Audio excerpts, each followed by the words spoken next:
Matthew chapter 22. And Jesus answered and spoke to them again by parables and said, The kingdom of heaven is like a certain king who arranged a marriage for his son, and sent out his servants to call those who were invited to the wedding, and they were not willing to come.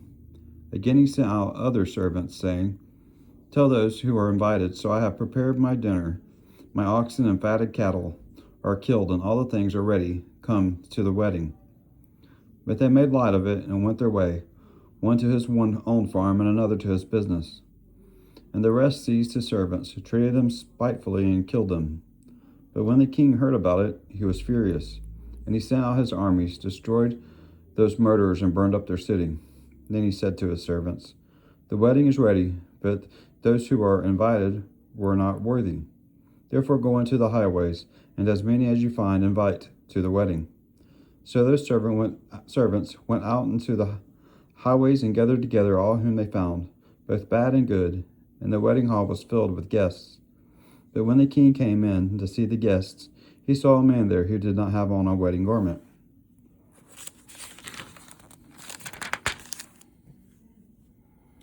So he said to him, Friend, how did you come in here without a wedding garment? And he was speechless. Then the king said to the servants, Bind him hand and foot, take him away, and cast him into outer darkness. There will be weeping and gnashing of teeth, for many are called, but few are chosen. And the Pharisees went and plotted how they might entangle him in his talk. And they sent to him their disciples with the Herodians, saying, Teacher, we know that you are true, and teach the way of good and truth. Nor do you care about anyone, for you do not regard the person of men. Tell us, therefore, what do you think? Is it lawful to pay taxes to Caesar or not? But Jesus perceived their wickedness, and he said, Why do you test me, you hypocrites? Show me the tax money. So they brought him a denarius, and he said to them, Whose image and inscription is this? They said to him, Caesar's. And he said to them, Render therefore to Caesar the things that are Caesar's, and to God the things that are God's. When they had heard these words, they marveled and left him, and went their way.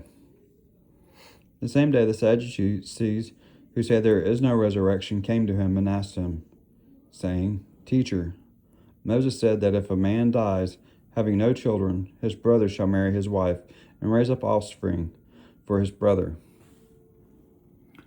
Now there were with us 7 brothers. The first died after he had married, and having no offspring, left his wife to his brother. Likewise the second also, and the third, even to the 7th.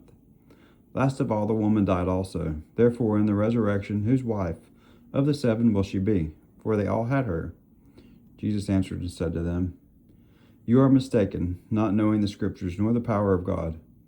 For in the resurrection they neither marry nor are given in marriage, but are like angels of God in heaven.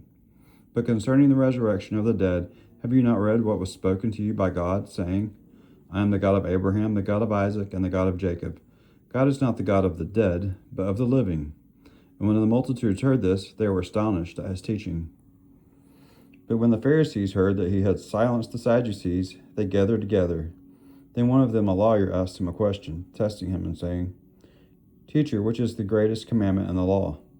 Jesus said to them, You shall love your God with all your heart, with all your soul, and with all your mind. This is the first and greatest commandment. And the second one is like it. You shall love your neighbor as yourself. And on these 2 commandments hang all the laws and the prophets. While the Pharisees were gathered together, Jesus asked them, saying, What do you think about the Christ? Whose son is he? They said to him, The son of David. He said to them, How then does David in the Spirit call him Lord, saying, The Lord said to my Lord, Sit at my right hand till I make your enemies your footstool. If David then calls him Lord, how is he his son? And no one was able to answer him a word, nor from that day on did anyone dare question him any more. And next time we'll be on Matthew chapter 23.